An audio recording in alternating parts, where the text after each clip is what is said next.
Today, the full House will vote on a resolution to end the longest government shutdown in history after clearing a key hurdle overnight, advancing the legislation through the House Rules Committee. Joining us now to discuss the big money headlines on the Hill is former Trump White House economic advisor Steve Moore. Good morning to you, Steve. Glad to see you. I know you've kind of done the whole planes, trains, and automobiles trying to get across the country here, so we appreciate you joining us this morning.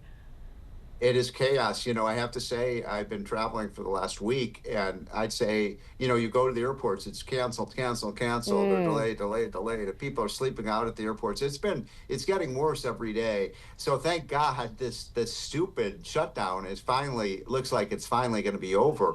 But I saw the FAA said that the flight problems are going to continue probably for another couple of weeks. It may affect Thanksgiving travel, God forbid, when everybody's on the road. I think it will. But you asked the question, Jan. What did they even accomplish with this shutdown? I mean, it was basically they're right back where they started, and it was as you said, the longest shutdown we've had, I think, maybe in American history. I've lived through a lot of these, but it was all for nothing, and it caused a lot of panic. It caused a lot of turmoil. It cost the economy billions of dollars.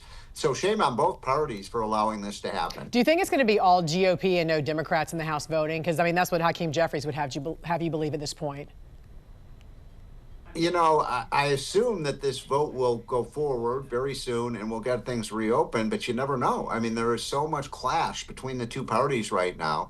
There was a funny cartoon in the papers yesterday that really summarized it, where the Democrats are saying, oh my gosh, people are starving to death because of this shutdown and they're not getting their food stamps. And then the next frame, they say, how dare, the Democrats agree to reopen the economy. I mean, well, which is it? So, look, these are things, important issues to fight over. I mean, the basic issue that this really came down to was, what are we going to do about our healthcare system?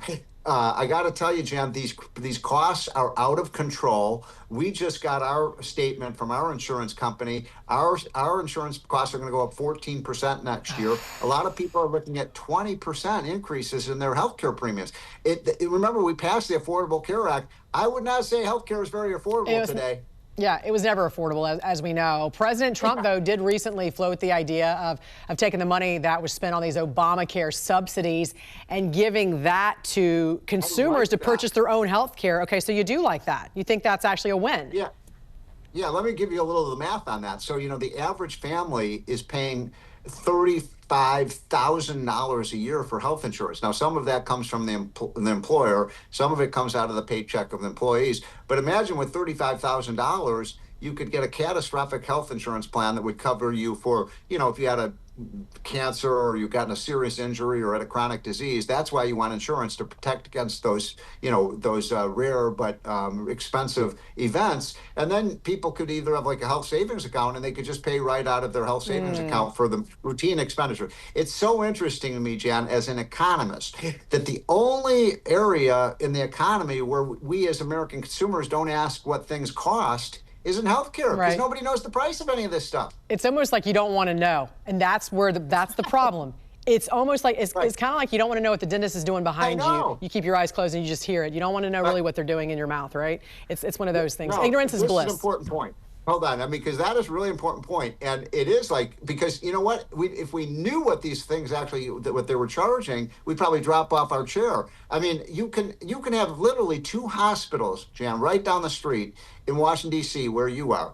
And one of the hospitals will charge you $600 for an MRI, and the other charge you $3,000 for an MRI. None of this makes any sense, and yet we as consumers never ask the hospital or the physician or the drug company, what's this going to cost? Same thing with drugs. One pharmacy will charge you $200, the other charge you $500. Yeah, why? Does that make any sense? Yeah, exactly.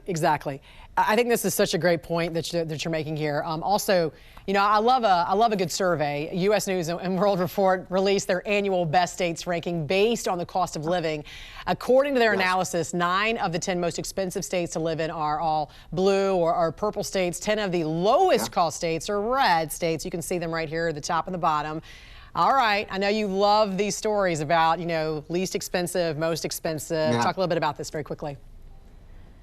Well, look, people are really angry about the cost of things, everything from housing to healthcare, as we were talking about, things like groceries, gasoline. You know, when I've been to some of those least expensive states recently. I was in Oklahoma; they're paying $2.49 a gallon for gasoline. You go to Massachusetts, they're paying $4 a gallon for gasoline. Or California, they still pay $4.50. So, if you're concerned about the cost of living, as we all do, the states that tend to be red states have lower cost of living because they don't have high taxes, they don't have rent control, they don't have all these policies, they don't have green energy mandates that drive up the cost of electricity. So that's a good list. By the way, the 10 states with the lowest cost of living, every one of them is in a red state. Yep. 9 out of the 10 of the most expensive ones are in blue states, including the state I live in, Maryland. It sure is. All right, former White House economic advisor Steve Moore, glad you're back here from Chicago, our old stopping grounds. Good to see you. I hope I get back. I hope I get back. Oh, you're still there. I don't know with the flights today. Oh.